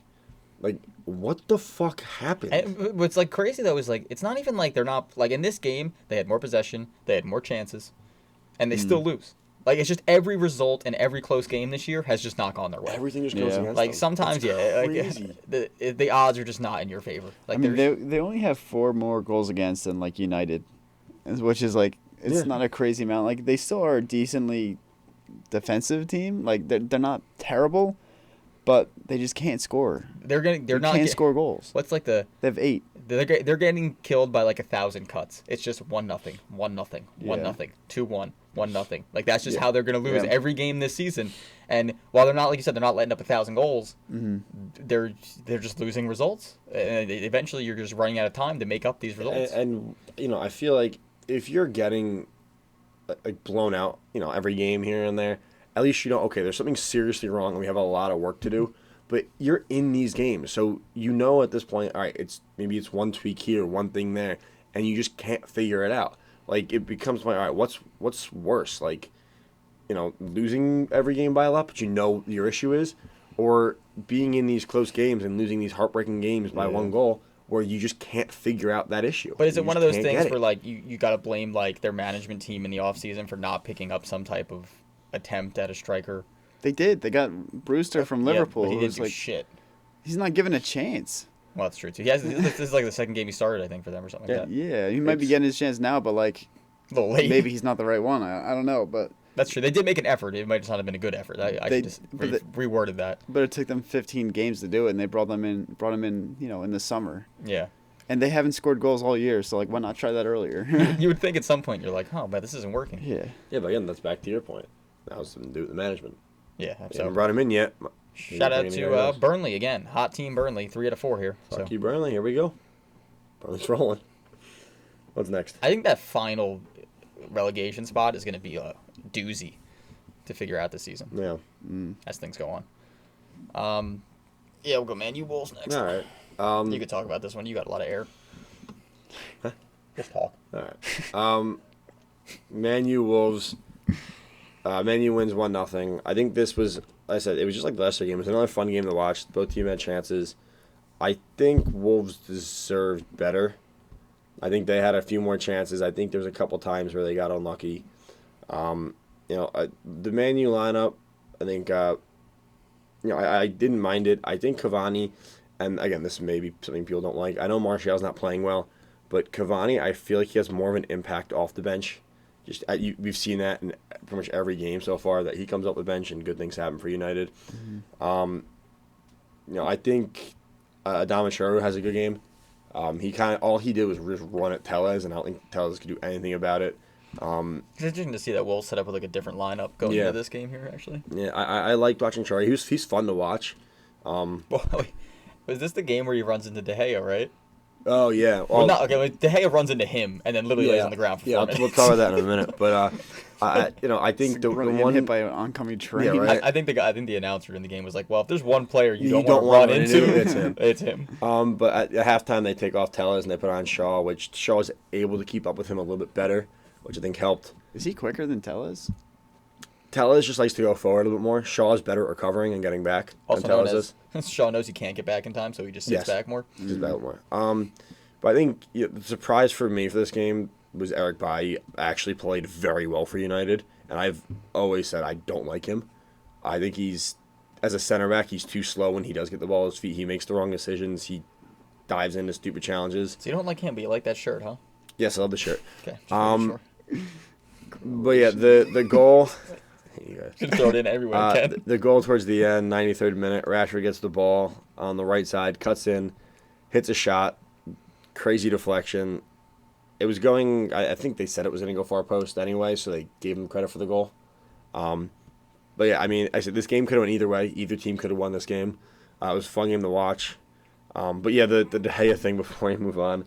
De Gea makes a save. He comes up, throws the ball out, and he starts backpedaling towards the goal. And as he's turning, I don't think Traore notices him, or he don't notice each other. And well, Traore is running straight, and then De Gea kind of goes back towards his goal, and just literally runs right into him. And he runs right into him, and you're running into a brick wall unexpectedly. So he went down for a little bit. He went down like holding his shoulder. I was like, oh shit, because he came up throwing that ball. But I thought he threw out his shoulder. I was like, oh my god, he just threw out his shoulder. That's not good. But then they showed it, and I was like, he just got his ass laid out. But by a guy not paying. It's like running into a parked car. Yeah. Like that's basically what you did. But I said it was a fun game to watch for a 1-0 game. I enjoyed it. And hey, United going into the new year second in the league. So for all the shit I've given them, and they don't look like a team who should be in second at all. But I'll fucking take it. But then again, no one's consistent this year, so I'll take it. Speaking of nobody's consistent, Liverpool and Newcastle 0-0. Hang on. 2 games in a row, they dropped points. I'm here for it. I'm sure everyone, except Liverpool fans, are here for it. Yeah, I think it was. This was another game that. And let's point out again, this isn't Liverpool playing a scrub lineup. This is all of their starters, and again, they just can't score. Yeah. And I think I remember Darlow and the Newcastle's keeper. Game. Yeah, he did the same thing I think against United at one point. He played insane. He gave his team a chance. When you're getting dominated in possession, as a keeper, it's kind of tough because you never get a chance to just kind of breathe because they're always coming at you. To keep his focus for 90 minutes, I think at the end, it was the 88th minute, and he just made some crazy, I forget what it was, but he made a crazy save at his near post, I think. And he saves them a point against the top team in the league. So, good good for him. Again, Liverpool dropped points yet again. A game that they should win. Inching them closer to the rest of the table. Yeah. I don't know. There's really not much else to talk about. Yeah, again, 0-0 games, guys. We had a lot to talk about this week. We're just going to kind of try What are we at time-wise, zoom right past that. Probably 7 hours. Hour and 15. Okay, we've gone longer. All right, yeah, no. All right, so that's the game. Those are, what, was that 15 and 16? Yeah, that's 15 and 16. So Yeah, game but the week Tottenham game was postponed. Right. Yes. Tottenham, Fulham was postponed. Everton City, as we said before, also postponed. If you want our thoughts on that, just jump to our TikTok. We think there might be another delay. They've rumored 2 weeks. I don't know if it's going to happen. Yeah. I don't really know what 2 weeks does, to be honest. They but did put out a statement, the Premier League, saying right now it's going they on. don't plan on it. Yeah, they already said the City-Chelsea game is good to go. I think, if we go into game week 17 and there's another 1 or 2 postponements, you're going to have to put something to pause. Well, what's weird, though, is they kind of walked back the earlier comments from this year. Because the earlier comments from the year was, listen, if you could field a team at all, whether you had to play under 23s or under 21s, you were playing. And that's just not what's happening. Which I'm not saying that's a bad thing. I'm just saying it's a lot different than the tone they put out in the beginning of the year as they're putting out right now. Yeah. And that could have something to do with, like, in the country itself, there's more cases in the government. I'm sure they get regulated by everything, as everyone does. So I'm sure that's part of it.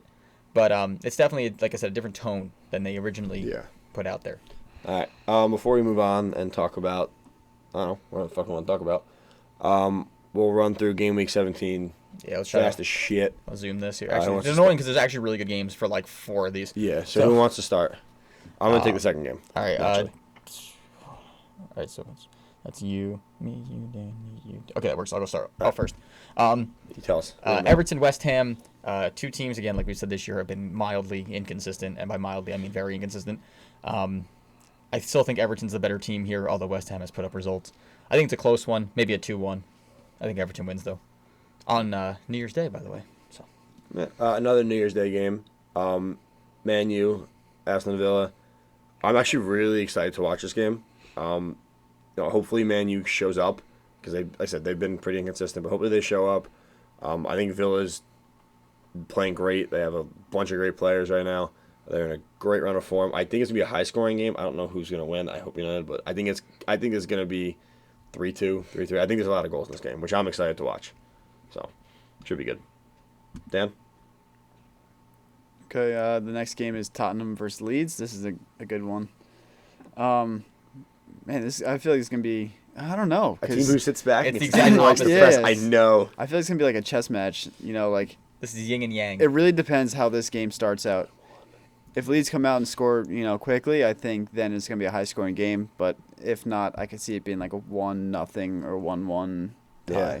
I think a 1-1 tie. All depends on who scores first. How this game goes. Yeah. All right, Garrett.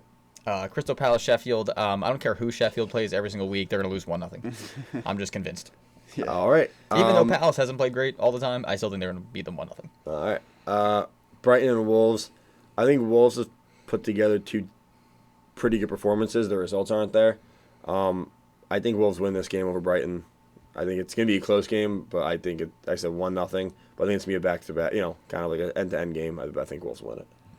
Dan? Arsenal versus West Brom at West Brom. Arsenal have a nice little stretch here where they can pick up some points. I think with the way they're playing, if they continue to play youth and they start to create more, I think they should be able to win this game. So I'm going to say 2-0 Arsenal. Isn't it you? Oh, is it me? Is it you? Is it me? I thought it was you. No, I just did this. Oh, no, I just did. You're right. Burnley, Fulham. Burnley's been on a hot streak. I do think Fulham's a better team, although not in the table at the moment. I think Fulham actually wins this one. So I give Fulham the advantage here. Yeah, Leicester, Newcastle. Newcastle, again, a team who's been super inconsistent. You never know what you're going to get out of them. I hope they show up for this game and make it a good game. But I think Leicester, I think they take care of business. I think it's going to be, they're going to win by multiple goals, I think Leicester is. Well, when you have Tielemans on your team, it's pretty much a given. So. Oh, my God. Garrett, back to you. Oh, yeah, Chelsea City. Yeah. Wow, what a game this is going to be. If there's a game to test the defense, I think this is it. I would be a little worried, honestly, against if Giroud plays up top to start this game.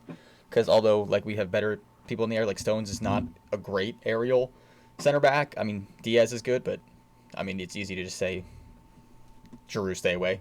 And just find your points and find your play. Hopefully we can keep possession and kind of keep them off the wings. Because that's where they're the most dangerous. I think I could see a tie with a late tie here. A late equalizer? Like a late equalizing, yeah. That's the kind of game I think this is going to be. If City can put chances away, they win, but that just hasn't been them this season. Curious to see if Aguero starts this as he's easing back in, but we'll see. All right, Dan, finish it off. Another intriguing game. Yeah, I'm curious about this one. Yeah, Southampton, Liverpool, and Danny Ings is back now. The revenge of Ings. Yeah, he's back. Liverpool, obviously, his old team, so I still think Liverpool's going to be a little too much for Southampton, but I think it's going to be a good game. I think Southampton will give them issues. I'm going to say like 2-1 Liverpool. So here's the pressing question in this game. Does Danny Ings score against his former team? I hope so. I would like to see it, but Southampton hasn't scored in their last 2 games. So well, then have Danny Ings? really good. He did play last game. All right. Because he's on my fantasy team, and I didn't think he was playing, and he ended up playing. He's on my bench. At least he's honest. Well, okay, so there's one thing I want to talk about. Well, we're going to talk about because this is a question. A few topics we want to. This is a question we get asked a lot, and I guess it makes sense. So, one of the most questions we get commented is, why do you guys support the teams you do? And clearly, we can't support local teams because we don't live in England. We're from the U.S. So we're going to give a quick gist as to why each of us support the teams we do and why that happened and how long ago it happened, just so you guys get some understanding. I'll go first. Sure, why not? Yeah. So, Man U fan. One of my goalie trainers is a big Man U fan. He told me to go home and watch clips of Van der Sar and how he positioned himself in the goal. And ever since then, I kind of got hooked on him, and I started to like the team. I started to turn on the players. Also, as being from the United States, big Tim Howard fan. Found out he was once in United, followed him there for a little bit. So between him and Van der Sar and United, I don't know. I just fell in love with the team, and that's that. Dan, you want to go? Sure. So, Arsenal fan, unfortunately. No, to be honest, the way I became an Arsenal fan was back when I was like a kid. I had like FIFA like 03 or 04 on my Game Boy, and like I didn't know any of the teams at the time. I played soccer, so I guess I got the game and things like that, and I didn't know any of the teams, so I would just pick the first team on there. Arsenal was the first team on the list, so I ended up playing with them, getting familiar with the players, and Henry, all the players, and then like being from America, obviously. We've gone to a couple Red Bulls games. Henry played at Red Bulls, and like as I was starting to get into Premier League, I just kind of stuck with Arsenal and kind of picked them, and it's been good and bad at times. Right now it's right way down there, but it's that's kind of how it happened. It's been a roller coaster ride. Yeah. So Garrett, why are you a Man City fan? So I am the City fan, and I feel like I get questioned a lot because they're like they're good now, but. So what happened was, growing up, I was watching more La Liga. I was a big Messi fan. Dad was a big Messi fan. And I used to love the way David Silva played. He played the same position I did, so he was like one of my favorite players to watch. And I was always looking for a team to root for England, and I never really had one. Silva gets transferred over to City. I just kind of followed him there, and that was pretty much ever since then, a City fan. We were like 12, 13, I think, at that point. So he just likes to be an ass, too, so we can go against each other, clearly, because we just yell all the time. But that's it. Love the way he plays, and that was pretty much it. Just followed him over, and that's why we like the teams that we like. I mean, like I said, guys, obviously we don't have local teams. We live in a different country, so we got to support the teams we support. We've never been to England, so so it's crazy too because we were watching teams that maybe if we ever go over there, it's maybe once or twice in a lifetime thing for us to ever see our teams play. So it's crazy how much we support these teams and how much we love them, even though from a completely different country than us, which is nuts. We're willing to wake up on our weekends at 7 a.m. to watch our teams. And for the most part, whenever I do that, Man U most likely loses. So it makes the wake up 10 times worse. But we're still willing to do it, which is crazy for me to think that we like sports for us. Like Man U loses, that's my weekend shot. I'm pissed off. I don't care. And I'm sure. I mean, we're not from England, but like those like tournaments that they play, like those International Champions Cup games, like I'm sure to you guys are absolutely nothing. But for us, like those are games that happen here, like locally sometimes. Like they've happened in Florida, they've happened in New Jersey, and like those are the slim chances that we might get to see the teams that we actually root for here play. Yeah. So like as much as they're kind of like throwaway, stupid tournament games, like means something for us. For us, they're like actually exciting things. And just for that, like I made my parents take me and drive me 6 hours to Maryland, to FedEx Field, to watch United play Inter. And, it was like the semifinal of that, United Champions, whatever the heck it was. Yeah. And I think we actually got lucky. I got my seat somehow got moved, and I was at midfield 3 rows from the field, and I was standing there for warm-ups, and I was 20 yards away from Rooney warming up, from De Gea taking a shot. Awesome. It was crazy, and it was just. I mean, they only played the whole first half and they subbed everybody out, but still, that's the closest I got, and maybe the closest I'll get to see my team play. That's why, for us, those games and those mini tournaments mean so much. We went and saw Messi when we saw Barcelona play. Yeah. At, Juventus, right? It was Messi Barcelona Juventus. Juventus. So it was Messi Juventus. Messi versus Juventus, because whatever. But it's just, Basically. that's why for us those mean a lot to us. So anyway, So that's the answer to all your questions. I know we get it a lot, and I guess it makes sense. Obviously, it's kind of hard to describe. So those are the reasonings. yeah. So So if you guys have any more questions, shoot we'll them. answer them. Don't But, shoot us. Shoot them at us. What time are we at here? Shoot us. Let me Oh just- my goodness, almost an hour and a half. All right. So do we want to do this? We can finish in under 4 minutes. We're just gonna our best transfers of the season, our best off-season transfers. So leading up to this season, teams that brought in players that have made a great impact, have made their team better. Who you think the best transfer was? Just give me a list. I know mine. I'm gonna be called biased. I don't care. Diaz. Yeah, I think Ruben Diaz. Ruben Diaz for City has secured a back line that was questionable at best the last couple years. You never really knew in the center of the field how they were going to play. They were always shaky. Laporte did okay. Stones has been kind of lacking. Diaz has solidified that center back spot, and now they have one of the best defensive records in the league. I think he's a great choice. He's a great player, and he fit in so well, and he meshed with the team well, and he meshed with the style well, all within the first 15 games now. So I think I'm trying to find a list. I'm there's- jumbled on the whole season's being split. there's a There's couple you definitely- could put out. Yeah, there's definitely a few. The one that's coming to mind for me is Højbjerg for Spurs. Well, he's not the flashiest player. He's kind of, Ruben Diaz has secured the back line. He's kind of been that anchor in Tottenham's midfield.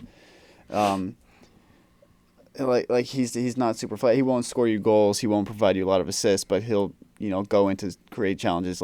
He fits the way that Mourinho wants to play. I think he's made an impact there. But you could also as an Arsenal fan, Gabriel's made a big difference for our defense. Obviously, there's still too much wrong with the defense for him to make such a big impact. But he's a step in the right direction. Chelsea, I think Mendy's been a great addition. For At sure. keeper. Anything's a step up from Kepa, but That's he's also true. his start to the season has been great. And then you can even talk about James and some of the additions that Everton put. I want someone to say it. Decore. Someone say it. What? Who? One of my favorite players. Ollie to sign. Watkins. Ollie Watkins. He's up there too. Listen, he might not be in great finishing form, but you can't say the guy doesn't create chances. He's around every goal they have, whether he's scoring them, shooting, assisting. Yeah. He seems to be around or involved in every build-up play they have. And you got? Who's yeah, your so team? Give me your guy. again, I was trying to I'm so confused on when people came in, but when did Ben Chilwell come in? The start of this year, right? He signed from Leicester to Chelsea this year. Yeah. So for me, that's a huge transfer for them. They get a wingback who can go up and down the field. He's very good defensively. He can create offensively. Every now and again, he'll get a goal. But the fact that when you can get an outside back who can track back and defend and make those last-second tackles, plus get up the field and swing in crosses that will find hopefully Drew's head every time. That's huge for them. And then, like I said, just being biased, Cavani was a huge one for at least United. He's going forward. Like I said, he's come on the last few minutes of games and just scored. But I think Chilwell's been a big one throughout the league. So And Callum Wilson you can add in too. I was going to make you re-say that, but you added the Chilwell thing at the end, so for editing purposes, that'll make my life so much easier, so I appreciate you re-saying welcome, man. Chilwell at You're the welcome, end man. there, because I was going to make you say it again, that's so why I had to edit I it put it better. in there. That's why I put it in there. But okay, yeah. There's been a bunch that have come in, like you said, and you could throw in a bunch of names. For Newcastle, Callum Wilson has scored a few goals for them, and he's played mostly their games. You did hear me say that, right? Nope. No, I did. Oh, okay. I thought you That's why I looked at you immediately as soon as you said sorry. that. Yeah. Dan, my bad. He was talking, and It's all right, it's all I right, was it's all right. blinded by the zebra jersey. It was my fucking fault. Yeah. And anyone else? I'm trying to think of who else came in. We can't say Werner. We can't say Havertz. Thiago Silva, if anyone, you could say. Oh yeah, if anything, Yeah, from well. Chelsea. Yeah, Thiago Silva. We're gonna put up a couple on TikTok because we just want to get you guys mad and riled up and tell us why we're wrong, which is I think our favorite part of all the posts that we put up. Yeah. It's funny too because whenever I say anything decently nice about Chelsea, It's fuck that Man U fan. Why is he saying anything like he should be? I'm like, guys. No, I literally said a Spurs player is my pick. but the best part is though that we love you guys. Don't get us wrong. We do. But the best thing is though is that if we say something about a rival team that's good, it'll be like, oh look at this City fan praising blah blah blah. And then if I pick Ruben Diaz, now all I'm gonna get is shit saying that I picked a player for my team. Exactly. So there's really just no win for us Who actually in cares? any They're of these. trolls. They really are.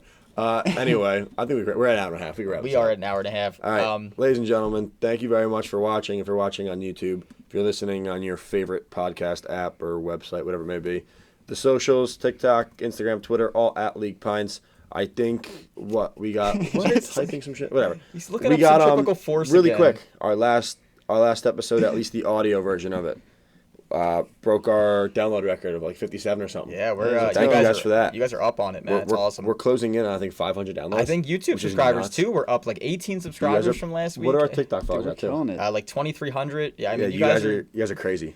awesome. And like I said, we as much as you guys may annoy us when we watch, read the comments on TikTok, we love it because it means you guys actually care. You guys are interacting with us. We enjoy the banter. Yeah, We do. Garrett does a good job of answering back on TikTok. The amount of times I want to answer, but I don't have the login. You gotta give me that. But I feel like I'll be too mean when people talk shit about me. I usually try to stay calm.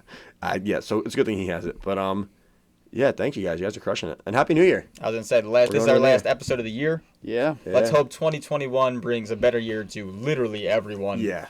Everyone. And let's hope again. We hope the games don't get postponed. Dan, stop looking up the definition of centripetal force, please. So don't focus on me. We're closing out the episode. End the year. Everybody, Happy New Year. Thanks for watching. Thanks for listening. Have a good one. See you next year. See you next year.